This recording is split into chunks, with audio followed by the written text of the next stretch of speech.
सबसे पहले बात करते हैं कि इस वीडियो की टारगेट ऑडियंस कौन है। अगर आप क्लास 8 से 9 में मूव कर रहे हैं, कोई स्टूडेंट है, तो आपको ये वीडियो देखनी चाहिए। साथ में अगर आप पेरेंट्स हैं या गार्जियन हैं जो अपने बच्चों को पढ़ाते आए हैं अभी तक, मतलब आपने कोई होम ट्यूशन वगैरह नहीं लगवाया हुआ है और आपका बच्चा क्लास 8 से 9 में मूव कर रहा है, तो ऑब्वियसली कहीं ना कहीं आप लोगों का ये टारगेट होगा कि आप मतलब मेनली जो आपका टारगेट होगा वो क्लास 10th होगा, ठीक है ना कहीं आप क्लास 10th में बहुत ही अच्छा स्कोर करना चाहते होंगे, अबव 90%। तो इस वीडियो को शुरू से अंत तक देखिए, मैं यहाँ बहुत ही इंपॉर्टेंट इन्फॉर्मेशन आपके लिए देने वाला हूँ।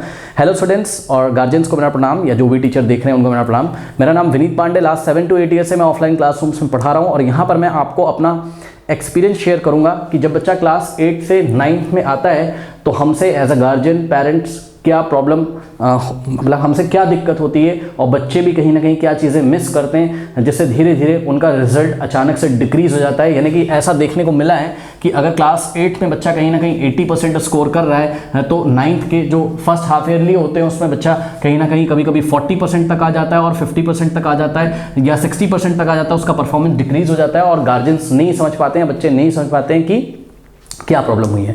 तो मैं आपको बताऊं कि देखिए क्लास 8 में क्या होता है। क्लास 8 में ऐसा कुछ होता है थोड़ा बहुत स्कूल्स में कि बच्चों को इंपॉर्टेंट टॉपिक भी पता चल जाते हैं, ठीक है ना, और कहीं ना कहीं सिलेबस उतना वास्ट क्लास 8 का है नहीं, ठीक है।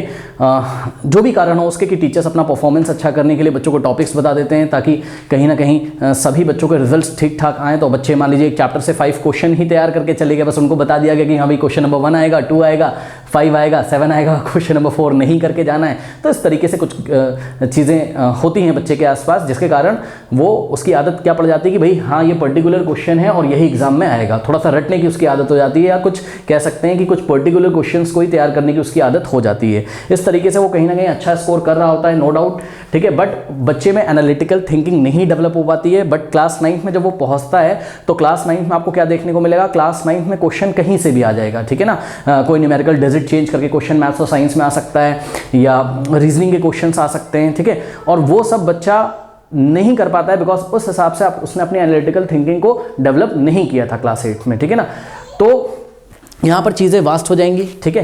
क्वेश्चंस कैसे पूछे जाएंगे, question on the basis of board examination पूछे जाएंगे। बोर्ड एग्जामिनेशन में क्या पैटर्न है सीबीएसई का या जिस भी बोर्ड में आप है, आईएससी में है, जिस भी बोर्ड में आप, ठीक है, तो उसको देखते हुए क्लास 9 में क्वेश्चंस पूछे जाते हैं। यहाँ पे कोई क्वेश्चन फिक्स नहीं होता कि हाँ भाई यही वाला आएगा, यही वाला इंपॉर्टेंट है, तो यहाँ पे आपको सारा कुछ पढ़ना होता है, ठीक है ना।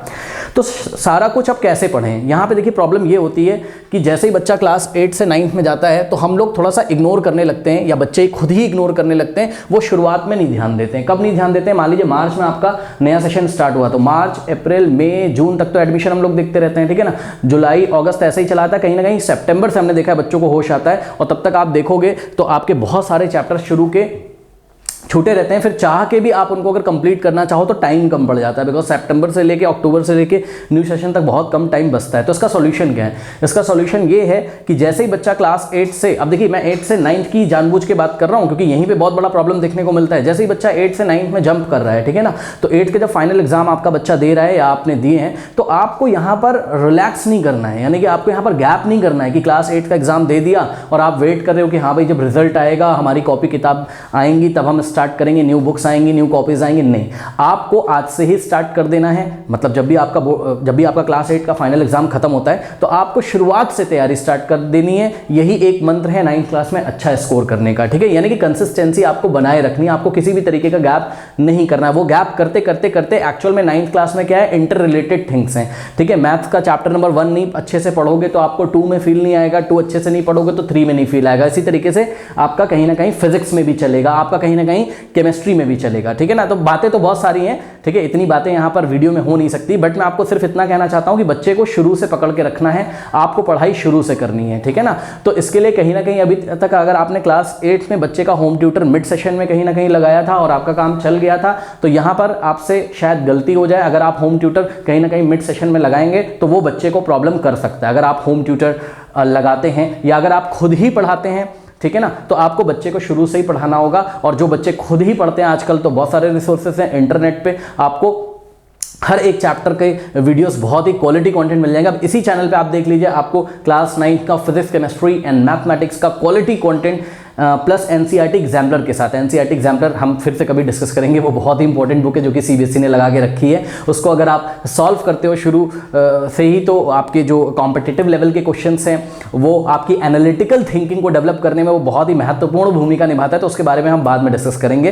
तो यहाँ पर जो फाइनल कंक्लूजन निकलता है वो ये है कि आपको बच्चों या फिर जो भी गार्जियंस हैं वो शुरू से चलना है, ठीक है ना। आपको गैप नहीं करना है। 2 से 3 महीने का भी गैप आपके ऊपर इतना भारी पड़ जाता है कि वो कहीं ना कहीं क्लास 10th के बोर्ड एग्जामिनेशन पे इफेक्ट डाल देता है, ठीक है ना। तो आपको थोड़ा थोड़ा शुरू से पढ़ते रहना है, इस तरीके से आपका रिजल्ट कभी भी खराब नहीं होगा, ठीक है। तो इसी तरीके की और इंफॉर्मेशन के लिए वीडियो को लाइक करें, चैनल को सब्सक्राइब करें और जाते जाते अपनी राय को कमेंट सेक्शन में देना ना भूलें। और इस चैनल को बच्चों आप लोग चेक कर सकते हो, यहां पर आपको क्लास 9 का पूरा सिलेबस मिल जाएगा, मैं डिस्क्रिप्शन में लिंक भी दे दूंगा। तो चलिए फिर मिलते हैं नेक्स्ट वीडियो में, तब तक ले पढ़ते रहिए, बढ़ते रहिए, ऑल द बेस्ट।